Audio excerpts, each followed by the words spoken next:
Hello everyone. आज की video में हम करेंगे एक्सरसाइज 1.2 ऑफ क्लास 11 जिसमें हम पढ़ेंगे empty sets, finite and infinite sets and equal sets. तो आइए स्टार्ट करते हैं। आज का हमारा रहेगा इस वीडियो का first topic empty sets. Empty sets क्या होते हैं? देखो नाम से पता चल रहा होगा आपको, मतलब वो सेट जो एम्प्टी होगा। और एम्प्टी का क्या मतलब होगा कि जिसमें कोई भी एलिमेंट ना हो। अभी हम एक एग्जाम्पल से समझते हैं। कोई सेट मान लेते हैं हम, एक सेट मान लीजिए ए, ठीक है। And A is a set in which X such that X is a student of class 11. Student of class 11. Presently studying in a school. So इस सेट के एलिमेंट्स कौन से होंगे? इस सेट के एलिमेंट्स वो होंगे जो क्लास 11 के स्टूडेंट्स हैं, जो एक स्कूल में क्लास 11 में पढ़ने वाले स्टूडेंट है, वो होंगे इस सेट के एलिमेंट्स। अब एक और सेट मान लीजिए हमारे पास बी सेट है, और यहाँ पे आपका सेट दिया हुआ है दैट बी, और यहाँ पे दिया हुआ that x such that x is a student presently studying in both classes 10th and 11th। ठीक है, ये हमारे पास सेट है। तो अब इस सेट के एलिमेंट्स कौन से होने चाहिए? इस सेट के एलिमेंट्स वो स्टूडेंट होंगे जो 10th और 11th दोनों क्लास में पढ़ रहे होंगे। तो ऐसा एक साथ तो दोनों क्लास में पढ़ना पॉसिबल है नहीं, तो इसके रहेंगे एलिमेंट्स आपका, इसका कोई भी एलिमेंट नहीं होगा। और जिस सेट का एलिमेंट नहीं होगा हमारे पास, उस सेट को हम कहेंगे एम्प्टी सेट्स। ठीक है, तो अब आप समझ गए कि एम्प्टी सेट्स क्या होगा। ठीक है, एम्प्टी सेट्स का मतलब होगा कि उस सेट में कोई भी एलिमेंट नहीं होगा। एक तो एग्जाम्पल हम और लेते हैं, उससे आपको अच्छे समझ आ जाएगा।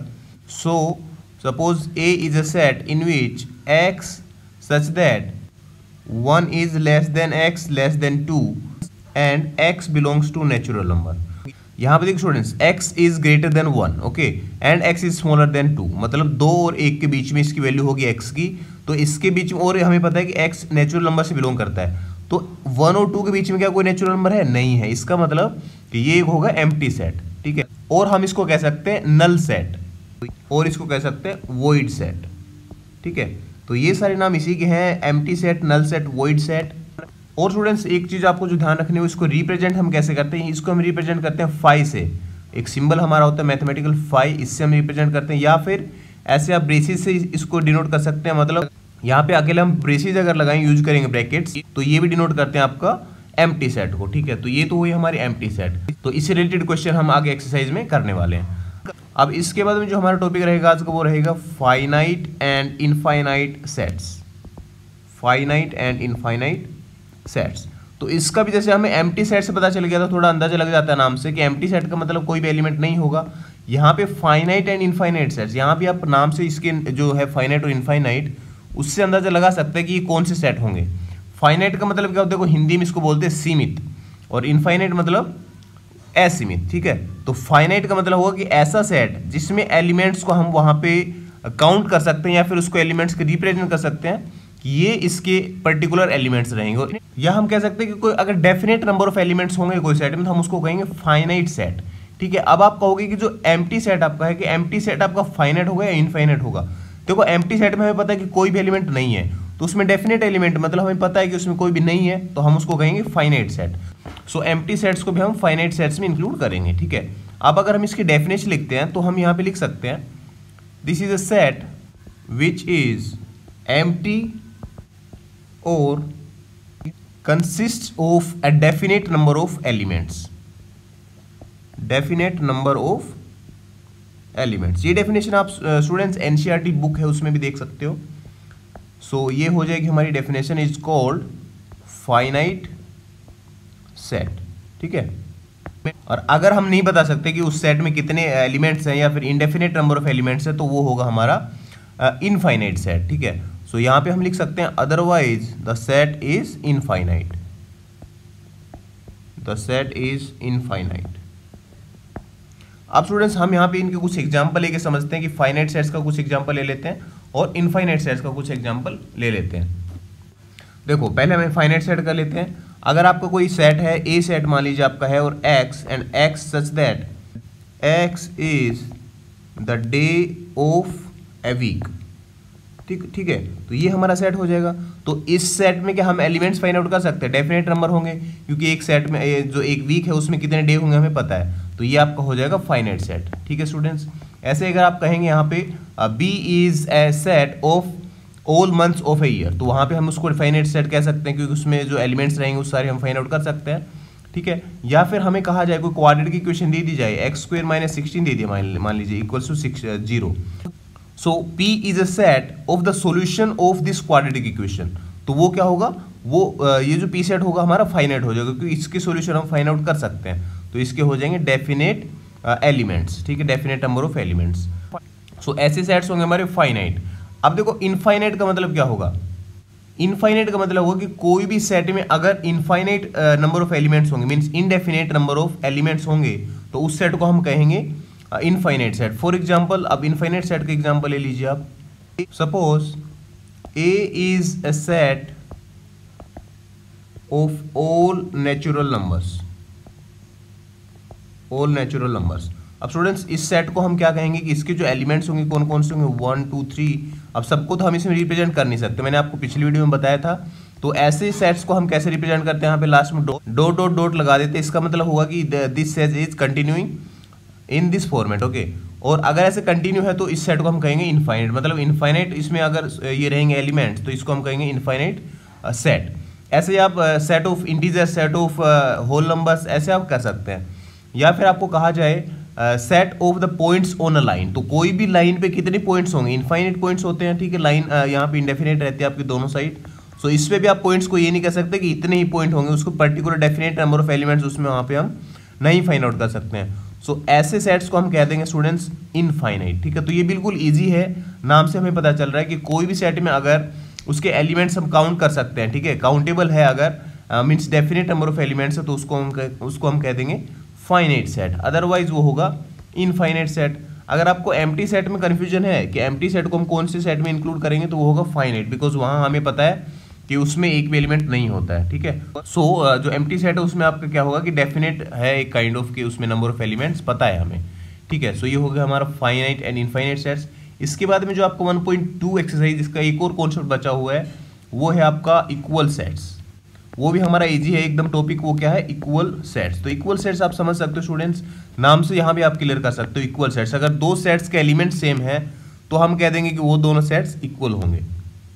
देखिए अगर कोई भी दो अगर सेट हमारे पास है ए और बी, अगर ये इक्वल होंगे, ठीक है, set a equal to set b, इसका मतलब क्या होगा कि जो नंबर ऑफ एलिमेंट्स रहेंगे ए के, वो इक्वल टू होंगे number of elements of b set, ठीक है। जितने भी नंबर ऑफ एलिमेंट्स रहेंगे ए में, उतने ही हम आपके रहेंगे बी में, ठीक है। और इसकी हम प्रॉपर डेफिनेशन अगर कहें तो होगा that all the elements of A set belongs to set B and all the elements of set B belongs to A, ठीक है। अगर ऐसा हुआ तो हम कह सकते हैं कि ए और बी दोनों जो सेट रहेंगे हमारे, ये रहेंगे इक्वल सेट्स। कुछ एग्जाम्पल से समझते हैं हम, उससे आपका कॉन्सेप्ट क्लियर हो जाएगा। तो देखिए सपोज आपका पी सेट हमने ले लिया और इसमें आपके जो एलिमेंट्स है ये हैं ए बी सी और ई, ठीक है। और एक और हमने सेट ले लिया क्यू, क्यू सेट के एलिमेंट्स आपके हैं ई सी बी एंड ए। तो इसके एलिमेंट देखिए ए बी सी एंड ई, और इसमें क्या है ए बी सी, ऑर्डर आपका यहाँ पे मैटर नहीं करता, सारे एलिमेंट्स इसमें बिलोंग करने चाहिए। तो पी की जितने भी एलिमेंट्स है, these elements belongs to the elements of q, ठीक है, मीन सेट क्यू। और क्यू के जितने एलिमेंट्स है सारे पी में है, तो हम यहाँ पे कह सकते हैं कि set p is equals to set q, मतलब पी और क्यू दोनों इक्वल सेट्स होंगे। अब देखिए एक और आपको यहाँ पे ध्यान का रखना है, अगर मान लीजिए ए सेट आपके पास गिवन है और यहाँ पे 1 2 3 5 5 6 ये दिया हुआ है, और आपका जो क्यू सेट है इसमें आपका यहाँ पर लिखा हुआ है 3 5 6 2 1, ठीक है। यहाँ पर देखिए डबल 5 और यहाँ पर सिंगल 5 है, तो क्या अब ये इक्वल सेट होंगे? यस, अब भी इक्वल सेट होंगे। रिपीट हो रहा है उससे मैटर नहीं करता, बस ये बिलोंग यहाँ पे इसके जो एलिमेंट्स रहेंगे, क्योंकि हमें पता है जब हम रोस्टर फॉर्म में लिखते हैं तो यहाँ पे हम रिपीट नहीं करते कोई भी लेटर को, ठीक है। तो अगर कोई सेट्स के एलिमेंट्स रिपीटेड हैं तब भी हम कहेंगे कि वो दोनों सेट्स इक्वल होंगे, ठीक है ना, क्योंकि नॉर्मली हम जब लिखते हैं तो वहाँ पे रिपीटेड फॉर्म में नहीं लिखते हैं। सो इस बेस पे क्वेश्चन हम करने वाले एक्सरसाइज पे। एक और एग्जांपल देखिए, एक एग्जांपल में आपको कहा हुआ है कि दो सेट है आपके ए और बी, और ए सेट को डिफाइन हमने ऐसे कर रखा है that A is the set of prime factors of 30, A is the set of all prime factors of 30, ठीक है। और बी सेट को कैसे डिफाइन कर रखा है, b is a set of prime numbers less than 6, less than 6। अब देखिए इन दोनों को इक्वल सेट है नहीं, उसके लिए हमें इनके पहले देखना होगा कि इनके जो एलिमेंट्स रहेंगे कौन कौन से होंगे। तो इसके एलिमेंट अगर हम देखेंगे, पहले देखिए प्राइम फैक्टर्स कौन कौन से होंगे इसके। तो प्राइम फैक्टर जब अगर आप यहाँ पे देखेंगे तो ये होंगे 2, 3 एंड 5, ये तीनों एलिमेंट्स होंगे इस सेट ए के। अब अगर बी सेट हम देखेंगे तो बी सेट के एलिमेंट्स कौन से होंगे, प्राइम नंबर्स लेस देन 6। अब लेस देन 6 में 1, 2, 3, 4, 5 है। अब 1, 2, 3, 4, 5 में कौन कौन से प्राइम नंबर होते हैं हमें पता है, 2, 3 एंड 5। अब देखिए जो एलिमेंट्स हैं ए और बी के दोनों सेम हैं, तो हम कह देंगे यहाँ पे set a is equals to set a and b are equal sets. ठीक है स्टूडेंट्स, अब आप लोगों को समझ आ गया होगा कि इक्वल सेट्स क्या होते हैं, फाइनाइट एंड इनफाइनाइट सेट्स क्या होते हैं और एम्प्टी सेट्स क्या होते हैं। तो अब हम चलते हैं 1.2 एक्सरसाइज हमारी बुक पे 1.2 के कुछ क्वेश्चंस करते हैं। सो फर्स्ट क्वेश्चन को देखिए आप, which of the following are examples of the null set, मतलब हमें बताना है इसमें से कौन सा एम्प्टी सेट होगा। तो इसका जो फर्स्ट पार्ट है वहां पे लिखा हुआ है set of odd natural numbers divisible by 2, set of odd natural number divisible by 2। So अगर इस सेट को आप अगर रोस्टर फॉर्म में लिखेंगे तो क्या होगा, देखिए क्या ऐसे एलिमेंट्स कोई हैं क्या हम यहाँ पे इस सेट में लिख सकते हैं, क्योंकि ओड नंबर्स का मतलब 1, 3, 5 एंड सो ऑन, और ऐसे नंबर्स का 2 से डिविजिबल होंगे नहीं, तो कोई भी नंबर ऐसे डिविजिबल नहीं होगा जो इस सेट का एलिमेंट्स हो सके। तो ये हमारा हो जाएगा एम्प्टी सेट, या हम कह सकते हैं नल सेट, वॉइड सेट। तो फर्स्ट आपका हो जाएगा एम्प्टी सेट। बी देखिए, even prime number, set of even prime numbers. Students यहाँ पर इवन नंबर भी होना चाहिए और प्राइम नंबर भी होना चाहिए, तो ऐसा कोई एलिमेंट्स है नहीं, वो देख लेते हैं।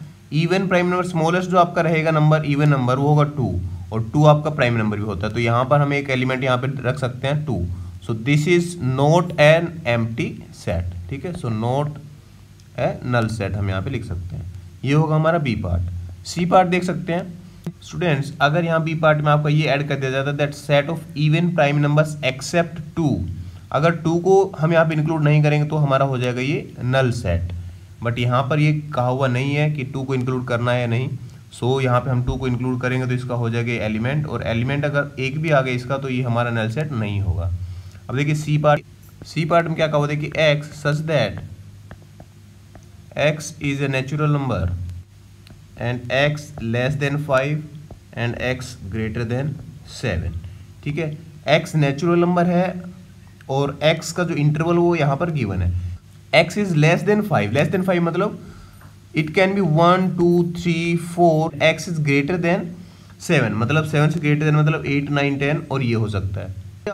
तो देखिए दोनों जो ये आपके यहाँ पर कंडीशन गिवन, दोनों एक दूसरे को कॉन्ट्राडिक्ट कर रही हैं, ठीक है, मतलब दोनों एक साथ कंडीशन अप्लाई नहीं कर सकते हम, तो ये भी आपका हो जाएगा एम्प्टी सेट, ठीक है, एम्प्टी सेट, ठीक है। ऐसे कोई भी नंबर नहीं होंगे जो इस सेट को सेटिस्फाई करते हो, ठीक है, इस कंडीशन को सेटिस्फाई करते हो, दोनों कंडीशंस को एक साथ। डी पार्ट आपका है y such that y is a point common to any 2 parallel lines. Students ये तो हमने 10th क्लास में पढ़ा हुआ है कि कोई भी तो पैरेलल लाइंस जो होंगी तो उनका कोई कॉमन पॉइंट नहीं होगा। सो यहाँ सेट हमारा है कि y is a point, y एक ऐसा पॉइंट है जो 2 पैरेलल लाइंस को इंटरसेक्ट करने से आएंगे, 2 पैरेलल लाइंस के कॉमन होगी।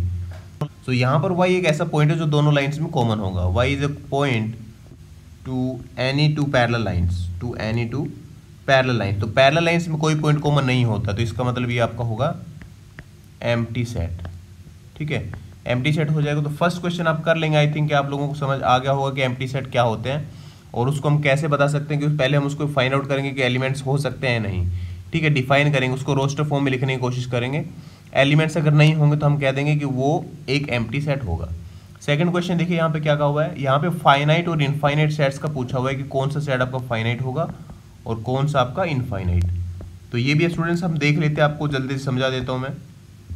आपका जो ए पार्ट है यहाँ पर कहा हुआ है the set of months of a year, ये मैंने आपको बताया था एग्जाम्पल पहले भी, the set of months of a year. तो यहाँ पे स्टूडेंट्स क्या आप ये रिप्रेजेंट नहीं कर सकते, एक जो साल है एक ईयर है उसके मंथ्स को यहाँ पे हम नहीं लिख सकते। डेफिनेट नंबर ऑफ एलिमेंट्स होंगे इस सेट के, तो Jan, Feb, March up to दिसंबर तक हम लिख देंगे, ठीक है। तो ये आपका होगा स्टूडेंट्स फाइनाइट सेट, क्योंकि हमें यहाँ पता है कि इसमें कितने एलिमेंट्स हैं, ठीक है। सेकंड देखिए, सेकंड पार्ट इसका क्या है, 1, 2, 3 and so on, natural numbers का सेट बना हुआ है यहाँ पर, एंड सो तो इसमें इनफाइनाइट नंबर होंगे, तो इनफाइनाइट अगर नंबर हुए, एलिमेंट्स हुए, तो वो सेट आपका हो जाएगा इनफाइनाइट सेट। तो ये सेट आपका होगा स्टूडेंट्स इनफाइनाइट सेट, ठीक है। स्टूडेंट्स थर्ड में आपका दिया हुआ है यहाँ पर 1 2 3 एंड अप टू 99 एंड 100। ये सेट पूछा कि फाइनाइट है इनफाइनाइट। स्टूडेंट्स हम यहाँ पे बता सकते हैं definite number of elements 1 to 100 है, तो हमें पता है कि इतने एलिमेंट्स इसमें, तो ये होगा हमारा फाइनाइट सेट। ठीक है, फोर्थ पार्ट देखिए, फोर्थ पार्ट में क्या है, set of positive integers greater than 100। Students यहाँ पे हम नहीं बता सकते कि कितने नंबर हो सकते, क्योंकि ग्रेटर देन 100 जो नंबर्स होंगे आपके वो इनफाइनाइट नंबर होंगे। ठीक है, कि पॉजिटिव इंटीजर पूछे तो 101, 102, 103 और ये सारे नंबर होंगे आपके ग्रेटर देन 100 और पॉजिटिव नंबर्स, तो ये हो जाएगा आपको इनफाइनाइट सेट। तो ऐसे आपको कर लेना स्टूडेंट्स। ठीक है स्टूडेंट्स, आपका जो क्वेश्चन नंबर 4 है उसमें आपको बताना है कि उसमें हमें बताना स्टूडेंट्स कि सेट्स इक्वल हैं या नहीं। State whether A is equals to B. ठीक है, दो सेट गिवन है। सो फर्स्ट पार्ट हम यहाँ पे ले लेते हैं, तो A is equals to A B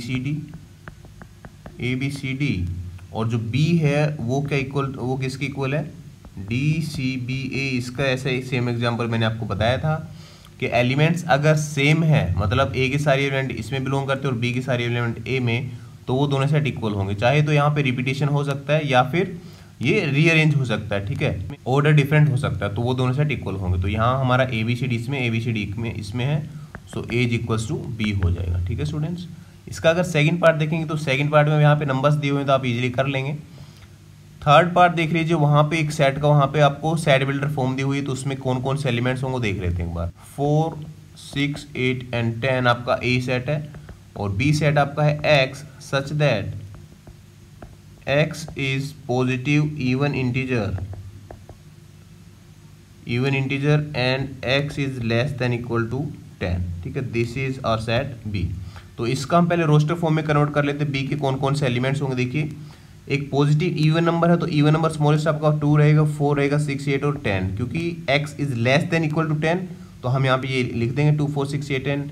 अब देखिए दोनों के जो आपके एलिमेंट्स है सेम है, इसका मतलब so a is equals to b। तो ऐसे आपको करना स्टूडेंट्स। ये आज की वीडियो को हमारा एक और क्वेश्चन देख लेते हैं, लास्ट क्वेश्चन है ये, उसके बाद बाकी आप कर लेंगे। हमें यहाँ पे बताना स्टूडेंट्स, नीचे जो दिया हुआ है सेट्स का पेयर वो इक्वल है नहीं। सो ए आपका सेट है 2 3 are the elements of A set, and B set is x such that x is solution of x square plus 5x plus 6 is equals to 0। देखिए अगर आपको देखना है कि कोई भी सेट इक्वल है या नहीं, तो उसके लिए आपको दोनों के आपको एलिमेंट्स पता होना चाहिए। तो इसके एलिमेंट्स तो हमें पता है, बट बी के एलिमेंट्स नहीं पता। ये सेट बिल्डर फॉर्म है, तो इसको हम रोस्टर फॉर्म में कन्वर्ट करने के लिए इसको सोल्व करना पड़ेगा, इसके सॉल्यूशन फाइंड आउट करने पड़ेंगे, बिकॉज एक्स ऐसे नंबर हैं जो इसके सॉल्यूशन इस क्वाड्रेटिक इक्वेशन के। So X square plus 5x plus 6 को हम सोल्व करेंगे, और उसके बाद जो हमारी वैल्यूज आएंगी उससे हम कंपेयर करेंगे ए और बी के जो एलिमेंट्स इक्वल हैं या नहीं। अगर इक्वल होंगे तो हम कह देंगे इक्वल सेट्स हैं। तो इस अगर इक्वेशन को हम सोल्व करते हैं students, x square plus 5x plus 6 is equal to 0, middle term factorization के हम कर सकते हैं हम इसको सोल्व। देखिए क्या आएगा, x square plus 3x plus 2x plus 6 equal to 0। तो इसको आप सोल्व करेंगे तो आपका आ जाएगा x plus 3 into x plus 2 is equal to 0। तो यहाँ से स्टूडेंट्स आपकी जो x की वैल्यू जाएंगे वो आएगी -3 और -2। तो मतलब b का जो एलिमेंट्स रहेंगे मीन्स रोस्टर फॉर्म रहेगी, क्या रहेगी, -2 एंड -3, और a की रोस्टर फॉर्म क्या है 2 3। सो ये दोनों इक्वल नहीं होंगे। ठीक है, Therefore a is not equals to b। ठीक है, ये हम यहाँ पे कह देंगे स्टूडेंट्स। अब equal to not equal to का साइन आप लोगों को पता है, जैसे बिलोंग्स टू साइन और नॉट बिलोंग्स टू का साइन बताया था, वैसे यहाँ पर आपका इक्वल टू और नॉट इक्वल टू का साइन होता है, हम सबको ये पता है। तो स्टूडेंट्स ऐसे आपको करना है, कोई भी दो सेट को इक्वल होगा या नहीं होगा, फाइनाइट सेट होगा या इनफाइनाइट सेट होगा, या फिर एम्प्टी सेट होगा नॉन एम्प्टी सेट होगा, ये हम ऐसे फाइंड आउट कर लेंगे। ठीक है स्टूडेंट्स, तो ये था हमारे आज की वीडियो में। नेक्स्ट वीडियो में स्टूडेंट्स हम करेंगे सबसेट्स। थर्ड जो हमारा लेक्चर रहेगा वो हमारा रहेगा एक्सरसाइज 1.3 और उससे आगे वाले एक्सरसाइजेज का। सो आज की वीडियो में स्टूडेंट्स इतना ही। आई होप कि आप लोगों को ये कॉन्सेप्ट समझ आया है। So see you in that video students, thank you.